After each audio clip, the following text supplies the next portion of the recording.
ایک 60s میں ہمارے اپنے عزیزوں میں، برادری میں، ایک آدمی نے کروڑوں بنائے حرام راستے سے، وہ اس کا اچانک انتقال ہو گیا کوئی 60 سال کی عمر میں۔ تو وہ یہ کہا کرتا تھا میں اج مر جاواں میرے بچیاں نو کسی دی پرواہ نہیں، یہ میں نے اپنے کانوں سے سنا اس کی زبان، میں اج مر جاواں میری دھی نو کسی دی پرواہ نہیں۔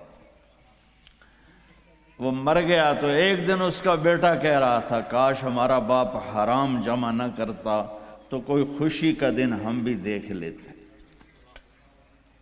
تو میرے بھائیوں، یہاں اسلام کے نمائندے بنو، اسلام کا جھنڈا اٹھاؤ اور اچھے شہری بن کے دکھاؤ، اپنے بچوں کو اعلیٰ تعلیم دو، اپنے کتنے، ہاں میں یہ نہیں، میں روکتا نہیں ہوں کہ حافظ نہ بناؤ، عالم نہ بناؤ، لیکن میں یہ چاہتا ہوں، میں ابھی وینکوور سے آیا تو وہاں ہمارے جو سکھ بھائی ہیں وہ وزیر بھی ہیں، وہ سینیٹر بھی ہیں، اور وہ ایم پی بھی ہیں، اور سارے بڑے بڑے عہدوں پر ہیں، تو تم صرف پیسے ہی بناتے رہو، یہ کون سی عقل مندی؟ اپنے بچوں کو اعلیٰ تعلیم دو، یہاں ایسے اور سکول بناؤ، جائیدادیں یہاں بناؤ، اگر پاسپورٹ یہاں کا ہے تو یہاں پیسہ خرچ کرو، یہاں کے غیر مسلموں کو صدقہ دو۔ کل ہم گئے تھے، وہ ایک بڑا ٹاور ہے تو اس میں ایک بڑھیا بیٹھی تھی اکیلی تنہا، تو اسے اس کی چہرے پر بے بسی دیکھ کر اس سے تھوڑی بات کی تو پتہ کہنے کہ میری 92 سال عمر ہے، میں اکیلی رہتی ہوں۔ ایسوں کو جا کر 2 دن مل لو اور کچھ کھلا دو تو وہ کلمہ پڑھ جائیں۔ اب آپ لوگ جب یہاں آتے ہو تو پچھلے سمجھتے ہیں کہ ہن تو سونے دی کان وچ ہاتھ پائے گیا، پتر تیری بہن دی شادی کرنی ہے پیسے گھل، پتر تیری بڑھئی دی شادی کرنی ہے پیسے گھل۔ وہ بیچارہ یہاں کیا کرے، وہ نوٹ چھاپے، وہ ہمارے در آدم خیل میں جاؤ، جتنے ڈالر چاہیے لے لو آسٹریلین،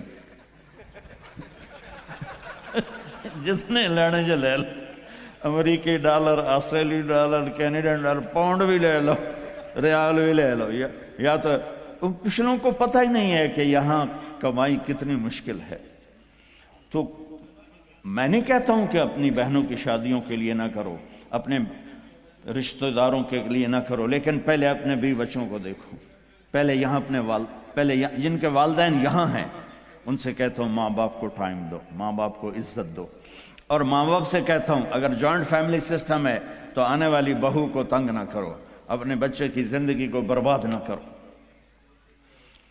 ایک حد ہے، یہ خامند کے ذمہ، بچے کے ذمہ ہے، ماں باپ کو اپنی عزت دے، بیوی کو اپنی عزت دے۔ اگر آپ اپنی اولاد کے خرچوں سے بعد بھی پیسہ بنتا ہے تو پھر اپنی کسی بہن کی، بھتیجی کی، بھانجی کی، بھائی کی شادی کرنے تو پیسہ بھیجو، لیکن اس طرح بچوں کو تنگی میں ڈال کے، اپنے آپ کو تنگی میں ڈال کے، ڈبل شفٹیں کر کے یہ ظلم نہ کرو کہ نماز بھی گئی، روزہ بھی گیا، قرآن بھی گیا، مسجد بھی گئی، جانوروں کی طرح لگے ہوئے، یہ کیا زندگی؟ آخری الفاظ میرے نبی کے تھے الصلاۃ وما ملکت ایمانکم، میری امت نماز نہ چھوڑنا، نماز نہ چھوڑنا۔ ان 1400 سال میں اگر نماز چھوڑنے کی گنجائش نظر آتی ہے تو صرف کربلا کے میدان میں میرے نبی کے نواسے کے لیے گنجائش نظر آتی ہے کہ ظلم انتہا پہ ہے، مظلوم انتہا پہ ہے۔ زمین آسمان نے ایسا منظر کبھی دیکھا نہیں، نہ دیکھیں گے، نہ ایسے قربان ہونے والے دیکھے نہ دیکھیں گے۔ اور سورج ڈھلا اور یہ جنت کے وارث نہیں ہیں، جنت کے سردار ہیں، جنت ہی نہیں ہیں، جنت کے سردار ہیں۔ میرے نبی نے فرمایا میرے بچے حسن اور حسین جنت کے نوجوانوں کے سردار۔ ہمیں تو پتہ ہی نہیں ہے، تم گرمی میں بیٹھے ہو، میں بھی یہاں کھڑا ہو کہ میرا سر درد کا مستقل مریض ہوں، اپنے آپ کو، چونکہ مجھے 2 دن سے پھر اٹیک شروع ہو گیا، تو میں اس وقت کوئی آسانی سے نہیں بول رہا ہوں، زور لگا کے بول رہا ہوں، لیکن پتہ کوئی نہیں قبول ہے کہ نہیں ہے، امید ہے کہ اللہ قبول کرے گا۔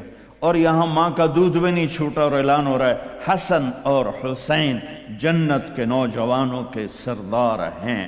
تو آپ اگر نماز چھوڑ بھی دیتے تو کیا ہوتا؟ نہیں، امت کو پیغام سنانا ہے، بتانا ہے، دکھانا ہے کہ مرتے ہوئے بھی نماز نہیں چھوڑی جا سکتی۔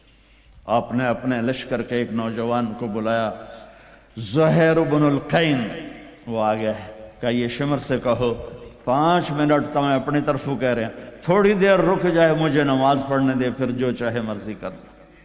اس حال میں نماز نہیں چھوڑ۔ آپ بڑے مصروف ہیں، ایک چھوٹا سا مصلی اپنے ساتھ رکھو، آپ کے پاس ٹائم کوئی نہیں، فرض پڑھ لو، صرف فرض پڑھ لو تاکہ آپ کی حاضری لگ جائے۔ صرف فرض، میں یہ نہیں کہہ رہا ہوں سنتیں چھوڑ دو، میں کہہ رہا ہوں کہ اپنے آپ کو عادی بنانے کے لیے آپ کو مشکل ہو رہی ہے تو صرف فرض پڑھ لو تاکہ کم از کم حاضری لگ جائے۔ خوف کی نماز نہیں، عشق کی نماز پڑھو جو حسین نے پڑھ کے دکھائی۔ جب انہوں نے کہا ہم تلوار نہیں روکیں گے تو آپ نے کہا آدھے ہو جاؤ، آدھے نماز پڑھو، آدھے ان سے لڑائی کرو۔ پھر ان کو واپس بلا کے کہا تم نماز پڑھو، ہم لڑائی کرتے ہیں۔ عصر کی نماز سے پہلے گردنیں کٹ کر اور نیزوں پہ چڑھ گئی تھی۔ تو میں آپ سب سے گزارش کرتا ہوں، اللہ کی نماز پڑھو، اللہ کے محبت میں نماز پڑھو، اللہ کے شوق میں پڑھو، کسی کے ڈر سے نہیں، کسی کے خوف سے نہیں۔ جیسے آپ رات کو 12 بجے اشارے پر کھڑے ہوتے ہیں تو وہ کوئی آپ فرما برداری کی میں نہیں ہوتے ہیں، وہ $100 دا ڈر ہوں ٹھک جامنا ہے۔ نہیں تو اگر یہ نہ ہوتا تو ہماری طرح پاکستان میں دن کے 12 بجے بھی اشارہ توڑ کے تم جا رہے ہوتے، تو سوٹا وڈا چنگا تکڑا ہے نا۔ ہاں، محبت کی نماز پڑھ۔ میں سینٹرل ماڈل اسکول لاہور سے میں نے میٹرک کیا تھا، تو میں ہاسٹل میں تھا، تو کئی وارڈن آئے، ہاسٹل وارڈن، تو ایک وارڈن طالب حسین تھے رحمۃ اللہ علیہ، بڑے اس وقت تو بڑے برے لگتے تھے، اب بڑے اچھے لگتے ہیں۔ وہ انہوں نے نگرانی ٹائٹ کر دی، ہمیں نکلنے نہیں دیتے تھے اور بھاگنے نہیں دیتے تھے ادھر، اور نماز کمپلسری کر دی۔ تو عشاء کی نماز میں کھڑا تھا، میرا روم میٹ آیا، فوت ہو گیا، اللہ اس کی بخشش کرے، جاوید نام تھا۔ تو ہمارے وارڈن کا نام تھا طالب حسین۔ تو اس نے میرے قریب آ کر نماز کی نیت شروع کی، 4 رکعت نماز فرض عشاء واسطے طالب حسین دے اللہ اکبر۔ تو اب میں بھی نماز میں کھڑا ہوں، میں کہا وہ ایک ہی کیتا ہی، یہ ہماری نماز ہو رہی۔ وہ کہتا ہے طالب حسین دی پڑھدا پیا، کتھے اللہ دی پڑھدا پیا، اللہ اکبر۔ حسین والی نماز پڑھو، محمد مصطفیٰ والی نماز پڑھو۔ تو بھائیو، اپنے نبی کی پیاری زندگی کو سیکھنے کی نیت کرو۔ یہ تبلیغ کا کام اسی کی محنت ہے۔ میں زیادہ نہیں مانگتا ہوں، سارے مجمع سے کہتا ہوں صرف ایک ویکینڈ مہینے میں تبلیغ میں لگا لیا کرو، آپ کو بہت فائدہ ہوگا۔ اور آج کے بعد نیت کرو کہ جھوٹ نہیں بولنا، ٹھیک ہے، دھوکہ نہیں دینا، رزق حرام نہیں کمانا۔ اور آخری بات ہے، اگر آپس میں کسی سے لڑے ہو صلح کر لو، معاف کر لو۔ خاص طور خامند اور بیوی لڑے ہوں، دیکھو عجیب بشارت سناتا ہوں، خامند اور بیوی لڑے ہوں اور وہ آپس میں صلح کر لیں تو اللہ ان کے پچھلے سارے گناہ معاف کر دیتا ہے۔ اللہ کو خامند بیوی کی صلح اتنی محبوب اور اتنی پسند ہے۔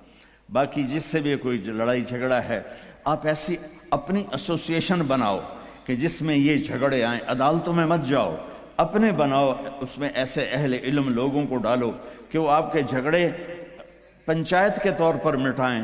عدالتوں میں جا کر تو پھر وہ مزید بڑھتے بات بڑھ جاتی ہے۔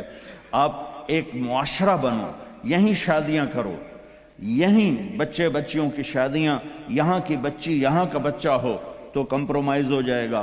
وہاں سے بچی آئے یا بچہ آئے، وہ اس ماحول میں ایڈجسٹ نہیں ہوتا، پھر مصیبتیں پڑتی ہیں، مشکلیں پڑتی ہیں، طلاقیں ہوتی ہیں۔ بہرحال یہ تو خالی ایک میرا مشورہ ہے، یہ میرا کوئی نصیحت نہیں، مشورہ ہے۔ اگر آپ کر لیں گے، جب آپ نے یہاں رہنا ہے تو یہیں ایک معاشرہ بناؤ۔ تو سارے بھائی اس کی نیت کرتے ہو نا؟ تو آخری بات جو میں نے کی تھی دھیان سے سن لینا۔